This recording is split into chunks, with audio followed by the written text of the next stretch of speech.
Hello, my name is Ian Finley. This is a quick video on how to build your own gaming table. It's based on Bum Kim's famous design, how to build a table for under $150, although in my experience this table costs about $360. I'll link his video, more well known, down below. This is just walking through some of the steps to build a sort of simplified version of that. My plans, cost sheet, and step-by-step instructions are below as well. So what you're going to start by doing is building the undercarriage. You're going to cut 2x4s, two of them to 4 feet and two of them to 3 feet. The 4-foot pieces you're also going to miter by 45 degrees. Then for the legs, you will cut 2x4s to 26 inches and 4 to 22.5 inches, or 27 and 23.5, depending on the height of the table that you want. So those are the pieces you see there. Then you're going to install these 6 inches in.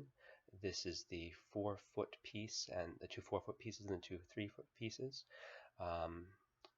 Use wood screws to attach them together to make this sort of undercarriage frame.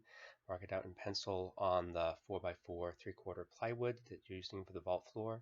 And you can just put that right on top, line up with the pencil marks, and screw it all together, making a nice, secure undercarriage and vault floor, just like that. Notice that the 4-foot pieces are mitered 45 degrees on the edge so you don't hit your knees on them.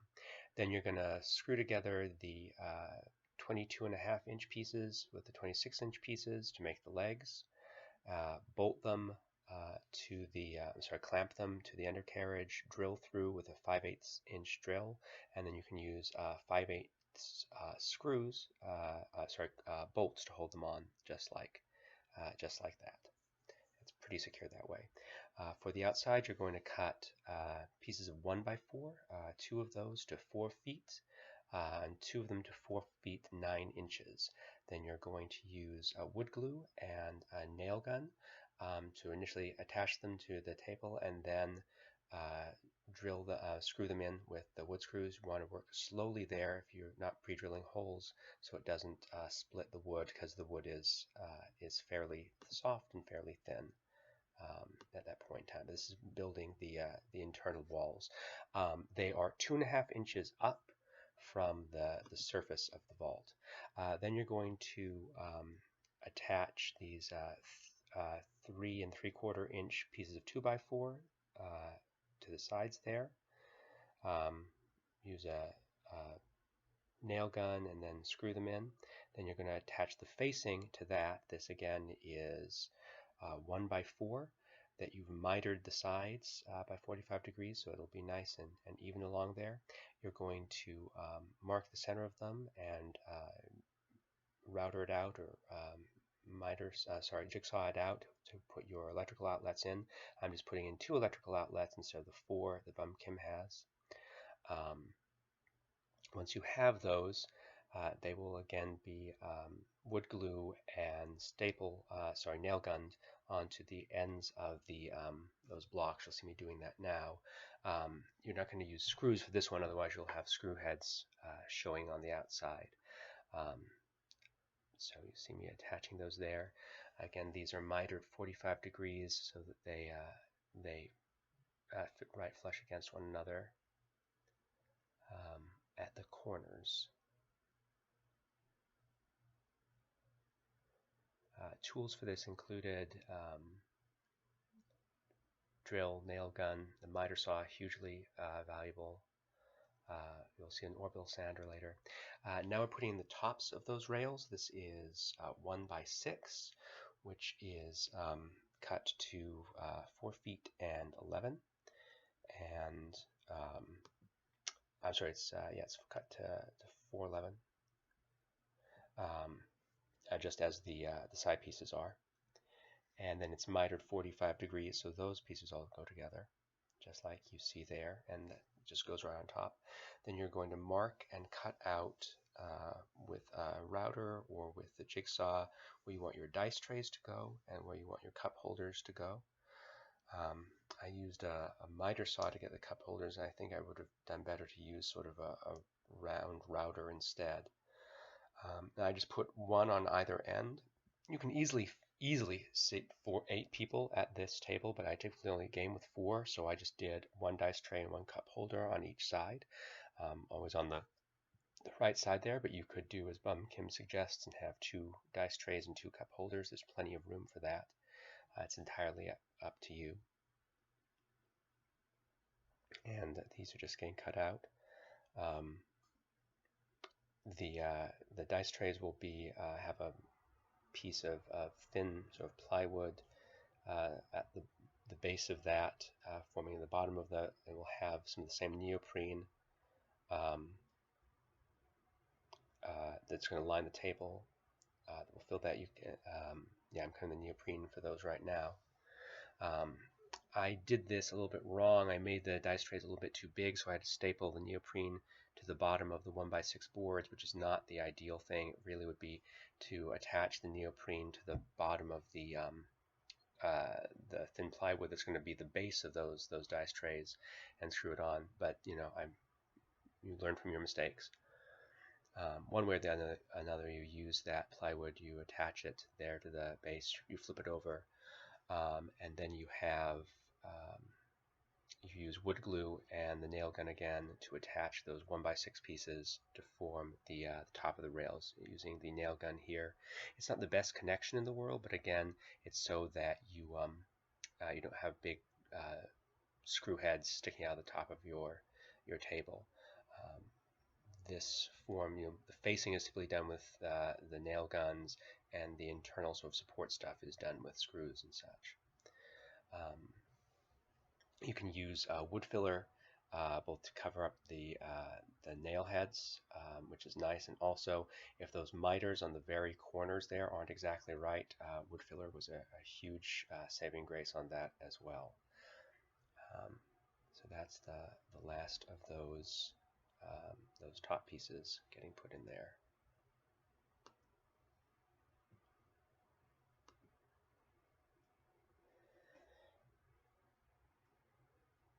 And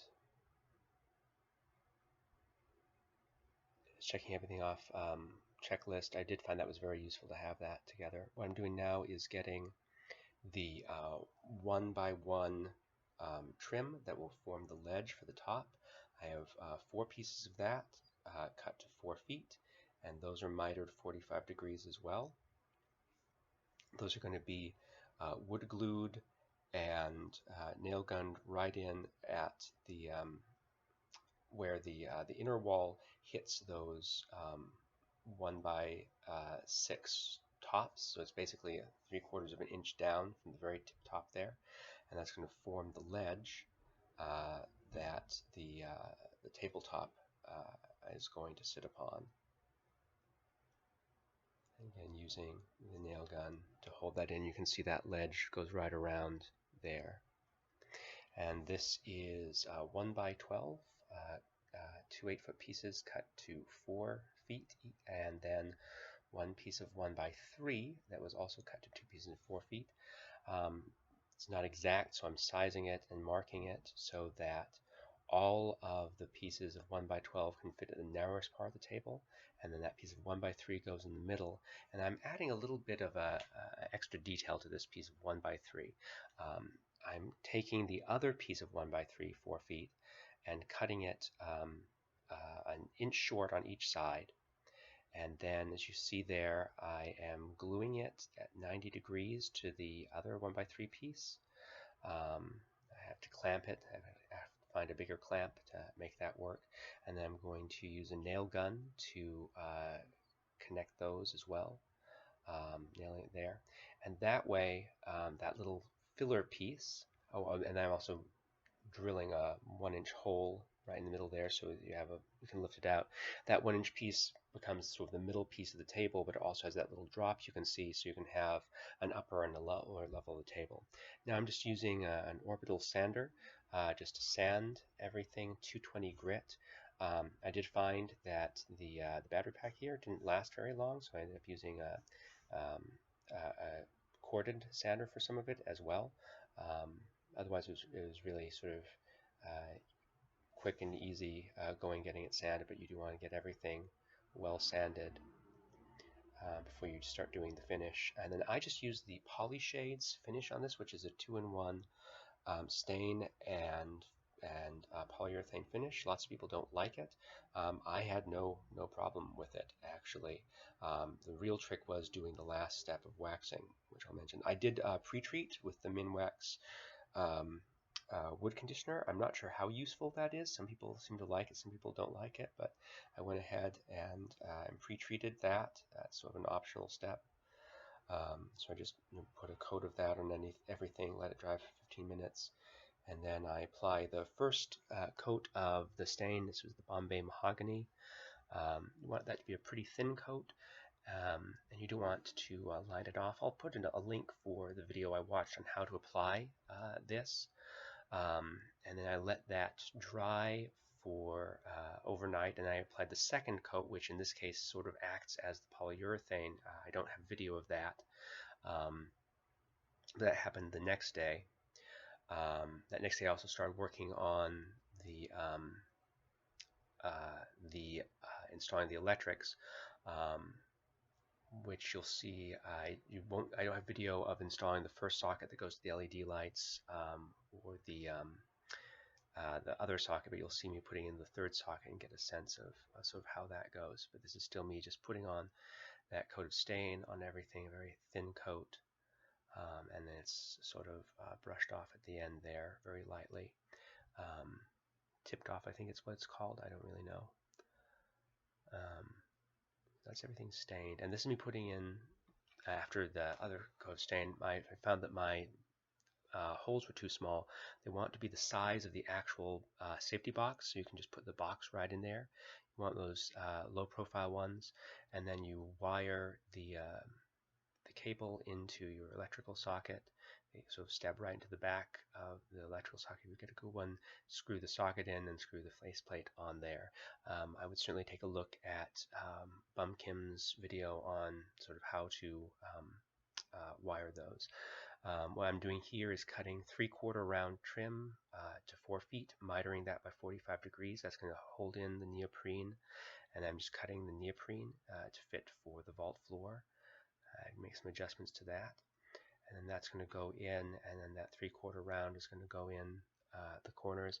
I'm tacking everything down and wiping it down to get rid of all the dust pretty much at every step, and you see the trim holding it in. Those are the LED lights that I just put in around the base of the ledge. It's super easy. You can get those.